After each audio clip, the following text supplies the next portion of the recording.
I'm Phillip with the Provost team. And I'm Jenna with the Provost team. And we're with Coldwell Banker First Realtors. And today we're interviewing Jennifer at Burwood Brewing Company for another episode of Walla Walla Wednesdays. Of course, this Walla Walla Wednesdays has a little bit of a twist that we can't actually go there. But she did let us do a Zoom meeting with her. So go ahead and watch it now, and hopefully you guys can go visit Burwood Brewing Company. Jennifer, thank you so much for meeting with us today on this Zoom meeting. I know it's a little out of the ordinary. For sure. So we're just reaching out today to kind of ask you some questions about Burwood and kind of how you guys are doing and how the process is going. I know everybody is doing things a little differently. So can you give us a little update? Yes. Well, we're on day 36 now. We basically shut down on the 27th for glass pours. So we had 24 hours to change our whole business model because we did do brewery. We obviously had our tap room that was by the glass, by the growler to go. We also are missing all of our wholesale accounts around town and throughout Eastern Washington. So we had 24 hours to figure out how we're going to do this and stay open.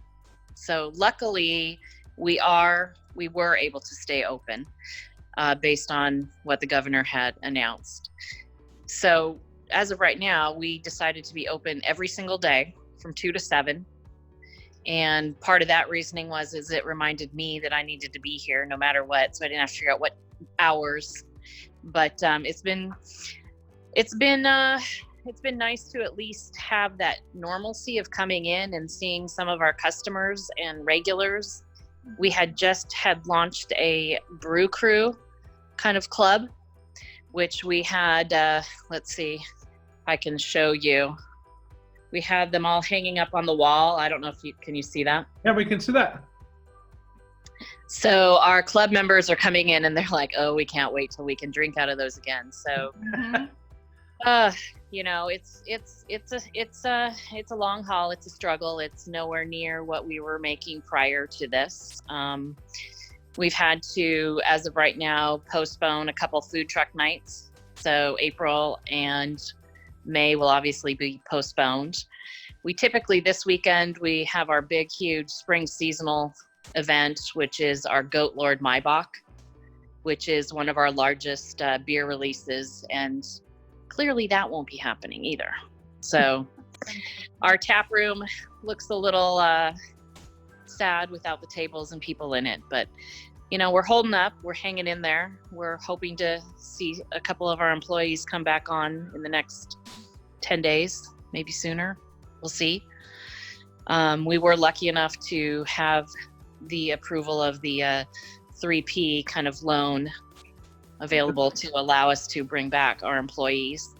I don't know exactly how that's all going to look because obviously we are not open to capacity, but I've talked to them today and they're kind of like excited, and I'm like, all kinds of stuff. It's like reopening again, yard work and painting, and it's not sustainable, but we're still here. So I know the big question we had, and I'm sure a lot of people have, is, and you touched on a little bit, food truck night. So any idea when we're going to be able to enjoy food truck night again?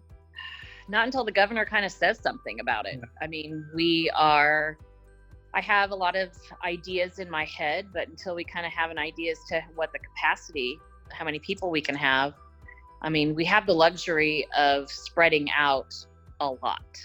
So that could help, but I don't know when and how many people will be able to gather. So. And then, so I know you said obviously the tap room's not open for people to come sit, but people can come by and do pickups. Is that what's going on right now? Yeah, we're allowing like one person or one family unit in at a time. That gives us a chance to have them come in. Nobody's too close. They can bring their own growlers, and we do sanitize them. We're dipping them in peracetic acid, which is notoriously known for killing viruses. So if there's any virus on the out, I mean, we're wearing gloves. We're pouring into those growlers after they've been cleaned, but we do have growlers available for sale.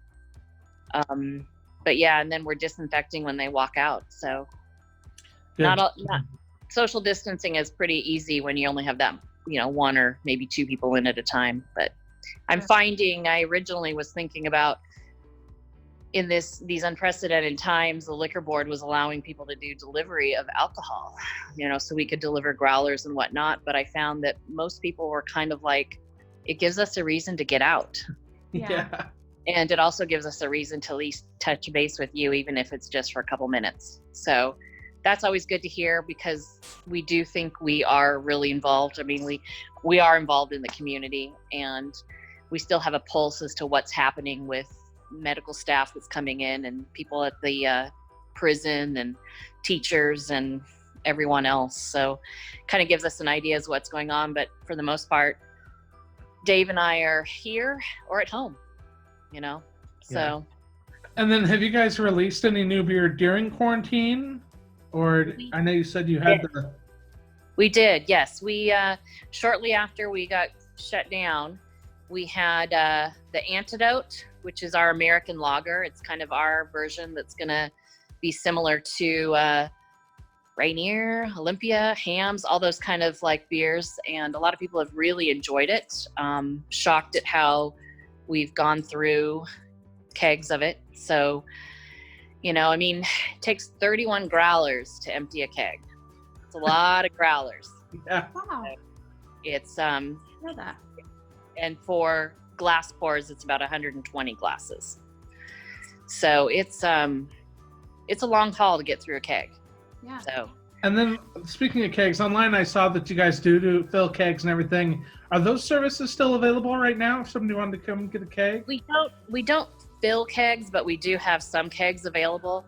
We have the lucky thing is that it was kind of the winter time, so we had really lean supply. We have had to call our distributor back, and we had a couple orders brought back from them on our more popular beers.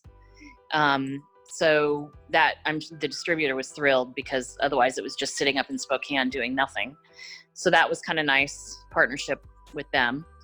But we do have a limited supply. We have had people come in and buy some sixtels and some half barrels, and people are, like, can I pre-order 6 from you, just so they can, it's almost like a gift card, So, it's been nice. The community's definitely shown their love to us. So that's good to hear. And then so that was actually going to be my next question on gift cards. So are you guys selling gift cards right now? Is there anything like that can help you guys as a community that we can do?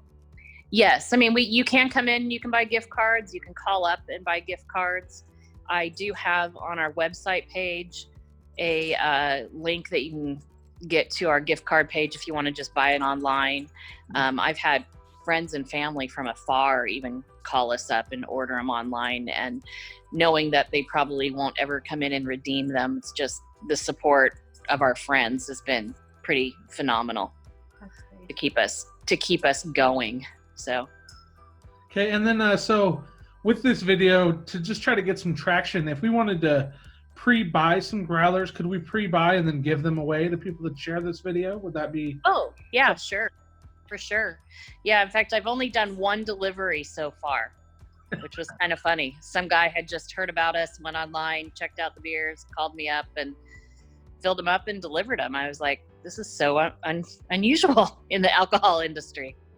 And then I know you guys have a couple different beers on tap. You have quite a few.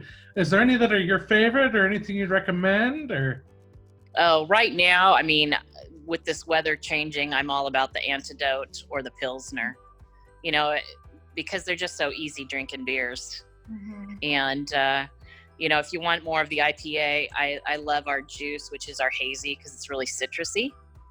But people come in, it's like, oh, what's the one that's selling the most? And it's hard to say, because they're all selling. Beers that we didn't think that would move that quickly are moving. And I just have a feeling, people don't have a watering hole to go to. Everyone's closed. Yep. So they're getting it and coming, taking it and going home. Or I've seen a few people go out to the fields and sit there social distancing with their friends on the back of their pickups. Mm-hmm. So not too legal, but, I think there's a lot of leniency that seems to be going on which is bizarre. So, but yeah, I mean, the good news today it's been 40 days and we're actually brewing today. So my husband's incredibly happy and the tap room smells like beer. So it's just really great. Day. It's a good day. Yeah. Anything else? No, I see some people in the background walking by, so I'm sure you probably have to get back to the grind as much as you can, and we'll go ahead and get this video out to as many people as possible. Okay. And, we'll reach out so we can go ahead and purchase some growlers so we can get you guys some more business. Thank you, and I can't wait to share a beer with you. So yes, as soon as this is over, we'll definitely have to come up. Yes. Well, cheers. All right, thank Bye. you. Thanks, Jennifer. Bye. Thanks. Bye-bye.